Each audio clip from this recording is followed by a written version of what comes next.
Hello दोस्तों, welcome to cinema वाले। मैं आज लेकर आया हूँ रिव्यू एक नई वेब सीरीज़ का जिसका नाम है सूटेबल बॉय। ये रिलीज़ हुई है नेटफ्लिक्स पर और इसे रिलीज़ होके करीबन 6-7 दिन हो गए हैं और काफ़ी बिजी था मैं आईपीएल में, इसलिए काफ़ी गैप हो गया है और एक नई वेब सीरीज़ में लेकर अब आया हूँ। सो ये बेसिकली हम शुरू करते हैं। ये वेब सीरीज़ बेस्ड है एक बुक पर जो 1993 में पब्लिश हुई थी, जिसके ऑथर थे विक्रम सेठ और एक जाने माने राइटर है जैसे कि हम जानते होंगे। और ये एक्चुअली बीबीसी पे रिलीज़ हुई थी और एक इंडो ब्रिटिश मतलब दौर का ये वेब सीरीज़ है। उस वक्त का जब इंडिया नया नया इंडिपेंडेंट हुआ था और उस वक्त के जो अंग्रेज़ी इंडियन पीछे रह गए थे, उनके बारे में ये स्टोरी है। सो हमारा शुरू करते हैं हमारा रिव्यू। सो सूटेबल बॉय जैसे कि नाम सजेस्ट करता है कि एक आदर्श लड़का जिसकी तलाश हो रही है। जैसे हमारे जो फीमेल प्रोटोगनिस्ट है इसके अंदर, जिसका नाम है लता। अब इनका रोल किया है तानिया ने, एक नई एक्ट्रेस है और इनके लिए एक सूटेबल बॉय मतलब एक दूल्हा तलाश किया जा रहा है उनकी माँ के तरफ से। और उस खोजबीन में उनके पास 3 ऑप्शंस आते हैं। एक तो लता का खुद का प्रेमी होता है जो मुस्लिम होने की वजह से वो उन्हें डंप कर देती है, और उसके बाद उनकी माँ एक रिश्ता लेकर आती है और उनकी भाभी एक रिश्ता लेकर आती है। तो अब पूरी स्टोरी इसी के ऊपर रिवॉल्व करती है। लेकिन इसके अलावा, ये सूटेबल बॉय के अलावा, एक साइड स्टोरी और चल रही है ईशान खत्तर की, जिनके डैड राम कपूर एक मिनिस्टर है, लोकल एमएलए हैं। और वो हमारे अपने बेटे से बहुत परेशान है कि वो किसी दिशा में नहीं चल रहे और उनका फ्यूचर उनमें बड़ा ब्लीक लग रहा है।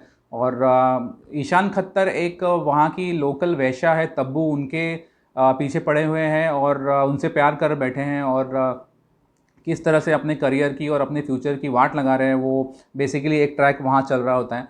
सो ये दो फैमिलीज़ कनेक्टेड है बिकॉज लता की जो जीजा जी हैं वो ईशान खत्तर के भाई हैं। तो ये दोनों फैमिली इस तरह से कनेक्टेड है और फिर इसके आजू बाजू और स्टोरीज चलती रहती है। सो बेसिकली स्टोरी ये है कि सूटेबल बॉय मतलब लता के लिए एक अच्छा वर ढूंढना। पर मैं ये भी कहूँगा कि एक इसके टाइटल में अनसूटेबल बॉय भी होना चाहिए था, बिकॉज ईशान खत्तर का जो रोल है वो किसी तरह से भी एक सूटेबल बॉय का कैरेक्टर नहीं था। तो ये दोनों स्टोरी को समान वेटेज दिया हुआ है तो फिल्म वेब सीरीज़ के अंदर तो दो नाम भी उसी तरह से होना चाहिए था, एक अनसूटेबल बॉय और एक सूटेबल बॉय, इस तरह से होना चाहिए था। खैर, ये तो स्टोरी की बात है, लेकिन ओवरऑल अगर मैं अब परफॉर्मेंसेस पे आता हूँ तो मुझे ऐसा लगा कि यार ये ऐसा क्यों बनाया है। मतलब इन्होंने बनाया है एक इंग्लिश वेब सीरीज़, ठीक है, सब कैरेक्टर्स इंग्लिश में बात कर रहे हैं। सबसे पहले तो मैं कोई हिंदी यानी यहाँ की स्टोरी को जो कैरेक्टर्स है वो इंग्लिश में बात करते हुए मुझे सही नहीं लगते। इवन स्लम डॉग मिलियनर में जब हमारे मेन हीरो है वो एक कॉल सेंटर में चाय वाले का काम करते हैं और चाय पिलाते हैं और वहाँ वो इंग्लिश बात करते हैं, तो उनके मुंह से बड़ा अटपटा लगता है वो इंग्लिश सुनकर।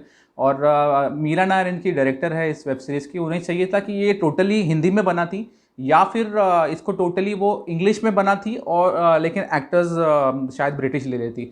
तो ये अगर करती तो शायद बेहतर होता, लेकिन क्योंकि जैसे कि राम कपूर है, मनोज पहुआ है और विनय पाठक है, ऐसे एक्टर्स के मुंह से जब आप इंग्लिश सुनते हैं तो मतलब एक अजीब सी फीलिंग आती है कि ऐसा क्यों बनाया है ये वेब सीरीज़।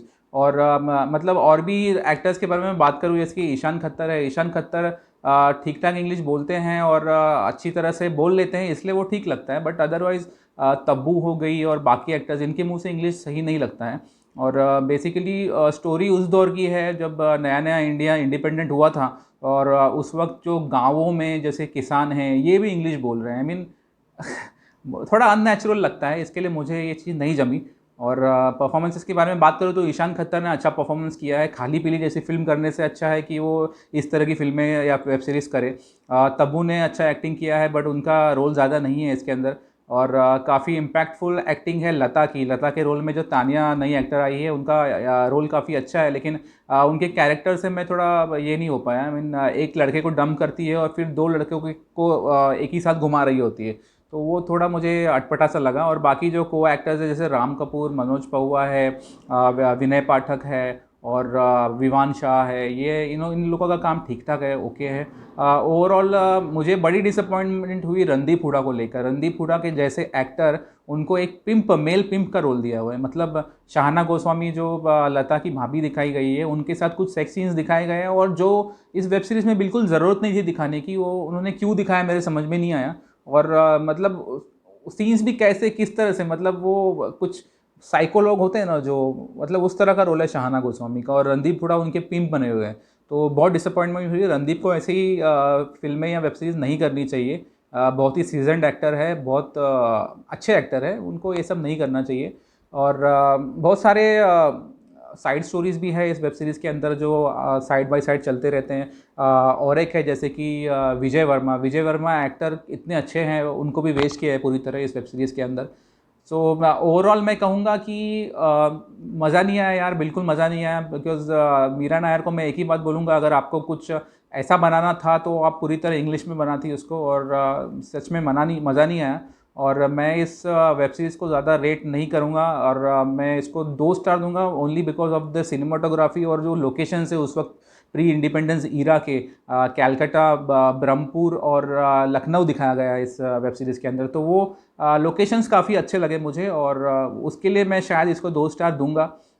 अदरवाइज़ ये बिल्कुल भी देखने लायक नहीं है वेब सीरीज़, और फैमिली ऑडियंस तो बैठ के नहीं देख सकती बिकॉज शाहाना गोस्वामी ने जो दिए लगाए हैं इस वेब सीरीज़ के अंदर, उस वजह से फैमिली ऑडियंस भी नहीं देख सकती है। तो और काफ़ी स्लो है इसकी पेस।